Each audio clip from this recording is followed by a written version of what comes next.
কোন রকমের বেসরকারি বিবাহ বা কোনো উৎসব উপলক্ষে কোনো আলোকসজ্জা করা যাবে না। দোকানপাট যে বললাম 6টার সময় বন্ধ হয়ে যাবে সব।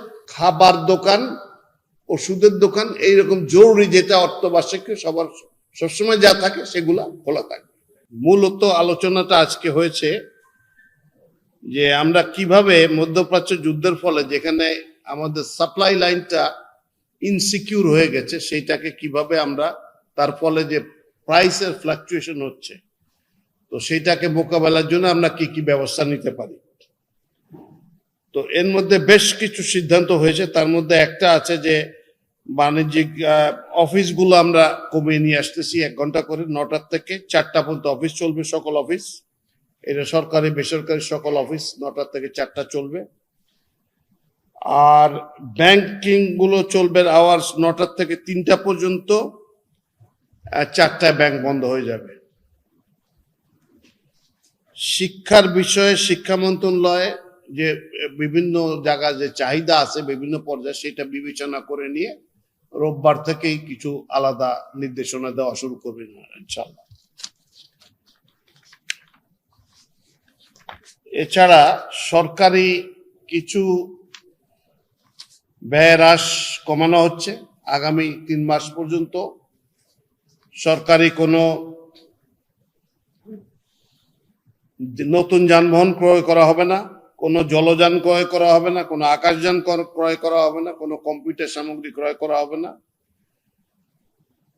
এছাড়া অভ্যন্তরীণ প্রশিক্ষণ যেগুলো আছে সেগুলো 50% বন্ধ করা হয়েছে, যে 50% কমিয়ে নিয়ে আসা হয়েছে।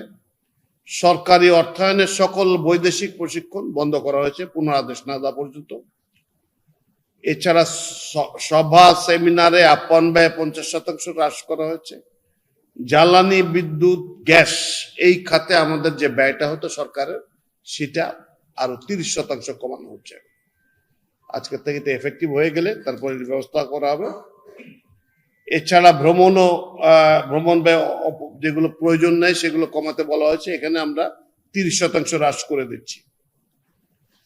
তো এই সমস্ত সিদ্ধান্তগুলো নেওয়া হয়েছে।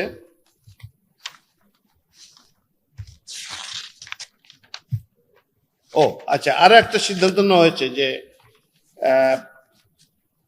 সরকারি একটা বিবেচনা এসেছিল, কমিটি আলাপ হয়েছিল যে অনেক সরকারি স্কুলের বিভিন্ন স্কুলের জন্য অজস্র গাড়ি যায়, যারা সম্ভব গাড়িতে করে বাচ্চারা যায়। তো এটার বদলে পুরো ঢাকা শহরে এবং দেশের অন্যান্য স্থানে এগুলোকে বিকল্প হিসেবে ব্যবহার করার জন্য এখন থেকে এইটাকে পরিহার করে দিয়ে ইলেকট্রিক বাস নামানোর একটা সিদ্ধান্ত হয়েছে।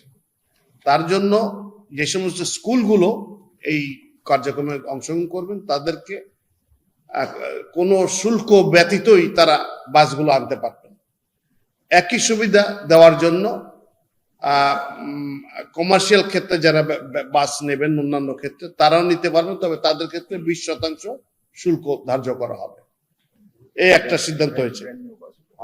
তবে একটা শর্ত, যে পুরনো বাস আনা যাবে না, নতুন বাস, ব্র্যান্ড নিউ বাস আনতে হবে। এই জিনিসগুলো আছে। আর এছাড়া বেশ কিছু আরো কিছু কি ভাবে আমরা এই জায়গাতে আরো সরকারের কর্মকাণ্ড এবং আপনার ইকোনমি তো অনেক জটিল, সেগুলোর ভিতরে আর কি জিনিস করা যায় সেগুলোর জন্য সরকারের প্রচেষ্টা আরো অব্যাহত থাকবে, সে ব্যবস্থা করা হচ্ছে। এটা তো এই সময়টার ভিতর তারা করবেন। রোববার থেকে কিছু কিছু ক্ষেত্রে আলোচনার দরকার আছে, কারণ ওগুলো তো সব ক্লাসের সব রকমের ব্যবস্থা হবে না। তো সেই কনসালটেশন গুলো আশা করছি রবি সোমবারের মধ্যে হয়ে যাবে। রোববার থেকে হয়তো নির্দেশনা যাওয়া আশা করি যে এগুলো এইভাবে হোক যাতে কোনো এডুকেশনটা এফেক্টেড না হয়। হয়তো চেষ্টা করা হবে যে এটা গেস ওয়ার্কের কথা নাই বলি, যে এক্স্যাক্টলি যা করা হোক কমানো হবে আর কি। এটা ও আচ্ছা, আর একটা জিনিস, ওই যে কোনো রকমের বেসরকারি বিবাহ বা কোনো উৎসব উপলক্ষে কোনো আলোকসজ্জা করা যাবে না। দোকানপাট যে বললাম 6টার সময় বন্ধ হয়ে যাবে সব। জি, 6টার থেকে। হ্যাঁ, শপিং মল, সব দোকানপাট বলতে শপিং মলও তার মধ্যে পড়ে। জি, সকল ধরনের মার্কেট 6টার পরে কোনো মার্কেট চলবে না।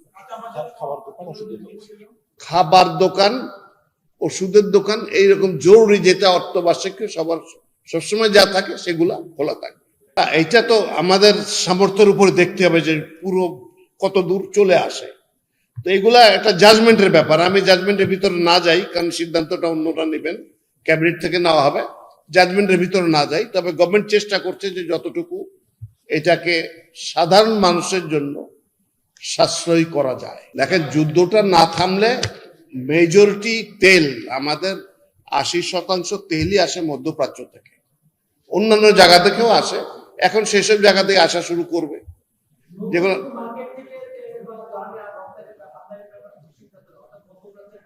এটা তো চলছে, অবশ্যই অবশ্যই চলছে।